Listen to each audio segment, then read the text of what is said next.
Y en el contrato viene todo y ya sabe uno. En el contrato menciona todo, que cuando uno viene lee el contrato que uno va a venir a trabajar y sabe de borrega, entonces no es problema, yo creo, para uno, ¿no? Que cuando conoces de borrega y has vivido en ese ambiente de ser borreguero, no hay problema. Most H2A herders come through the Western Range Association or Mountain Plains Agriculture Service, which are associations that assist herders and ranchers throughout the employment process. That's probably why we're involved with Mountain Plains Agriculture. Yeah, I believe it is difficult. It's getting more difficult with the 9/11 incident. A lot more background checks, and it's just we've had men go back, and we've written letters of recommendation for them to come back, and they show them those letters, and it is very difficult. And we don't understand what goes on that end, but it's very cumbersome. And a lot we are by law they're required to go back to their country every 3 years, and required to stay there at least 3 months before they can come back. So before that time incident came about, as far as going back every 3 years, we'd have guys want to stay at least 5 years, because it's, they accumulate more money. Obviously we pay for their plane ticket going back and forth, but when they get over there, they obviously spend money, and the whole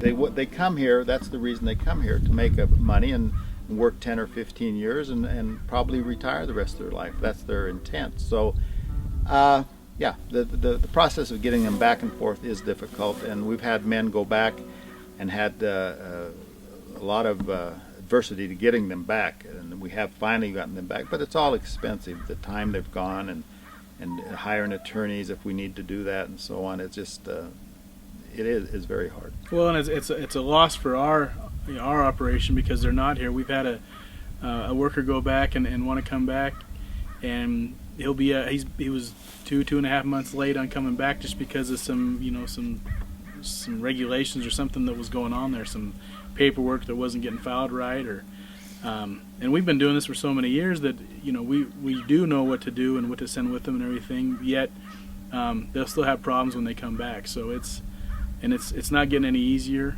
and it's a program that works. And so we're a little bit frustrated in this end, because we've had some delays and stuff like that happen. Some ranchers choose to bring in H2A herders without the assistance of a third party.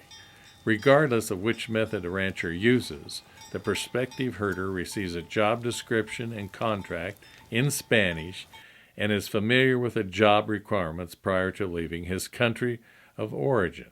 For example, most herders come from Peru, and prospective herders must go through an interview process at the Peruvian consulate's office. During the interview, the job responsibilities and working conditions are explained, and the employment contract is reviewed with the applicant. The applicant must provide a signed contract at the Peruvian consulate's office in order to obtain his work visa. I guess there's something that a lot of people don't understand about the H2A program. As I said earlier, it's very structured. There are certain processes and procedures that you have to go through, and that is why we have associations like Mountain Plains Ag Services and Western Range Association. Those associations do all that legal paperwork that's necessary. You got to get it certified, you have to be inspected, you have to show that you have insurance, you have to go through the whole process with the U.S. Embassy, with the Peruvian Embassy in Peru, to show that these men are qualified to work, and to do all the paperwork to bring them.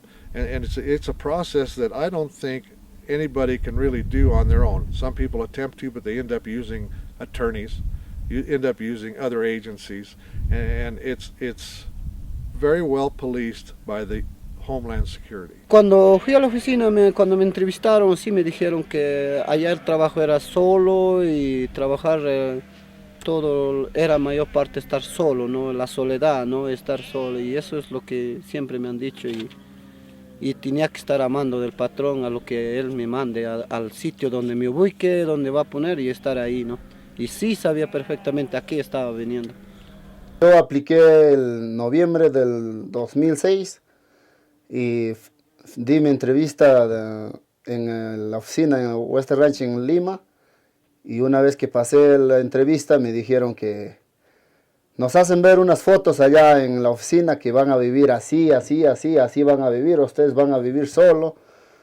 Todo nos explicó, pero nosotros vinimos con la decisión de triunfar y probar nuevos retos en América.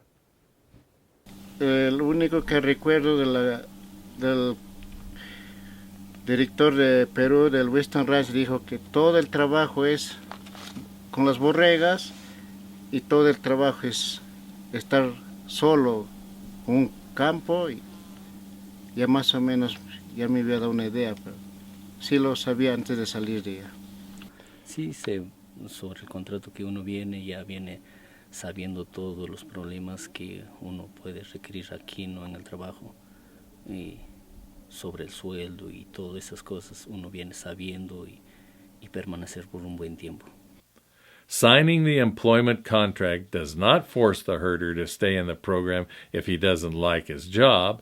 If a herder comes to the U.S. and finds that he really dislikes the job, he has the option to return home. Typically, this isn't the case, as herders are eager to earn money and appreciate the opportunity to work in the United States. The H-2A sheep herders in Colorado work for an average of 7.5 years. This is a strong testament to the integrity of the H-2A sheep herder program, because herders annually have their employer process their federal I-94 form so that the herder can keep his work visa current and continue to legally work in the U.S. If the job of sheep herding was so bad, herders would not repeatedly request help from their employers to maintain their legal working status and keep their jobs. A lot of people talk about how hard a life it is. Just this week I was talking to a good friend of mine who, when he returns to his home country, will be taking his bar exam. So we're not talking a man who's uneducated.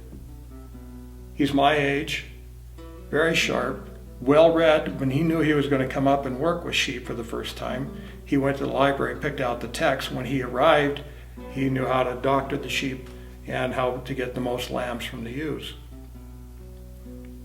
As we visited, I told him that I would be coming to share my experiences with the shepherds.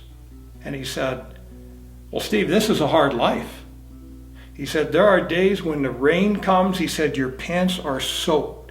He said, "By the end of the day, you're wet and you're cold." And he said, "When you get back to your tent," in the summertime, it would be in the tent for him, "get back to your tent, nobody's prepared supper. So you then have to prepare your own supper, and you're so tired." He said, in the summertime, those dogs that you can see are going to go down and they're going to get water out of that pond. But he said in the wintertime, they're going to be shivering and cold, and the ice will be covering the ponds, and we'll all be suffering through these hard circumstances. I looked at him and said, "So why do you come back?" "I like it." People don't seem to understand. They do a lot of adventurous things. This is often that kind of a thing to these men. I just today spoke with a gentleman who said he doesn't really care for the city. He likes it here, out in the country. Again, let's respect these guys. They are men of the Old West.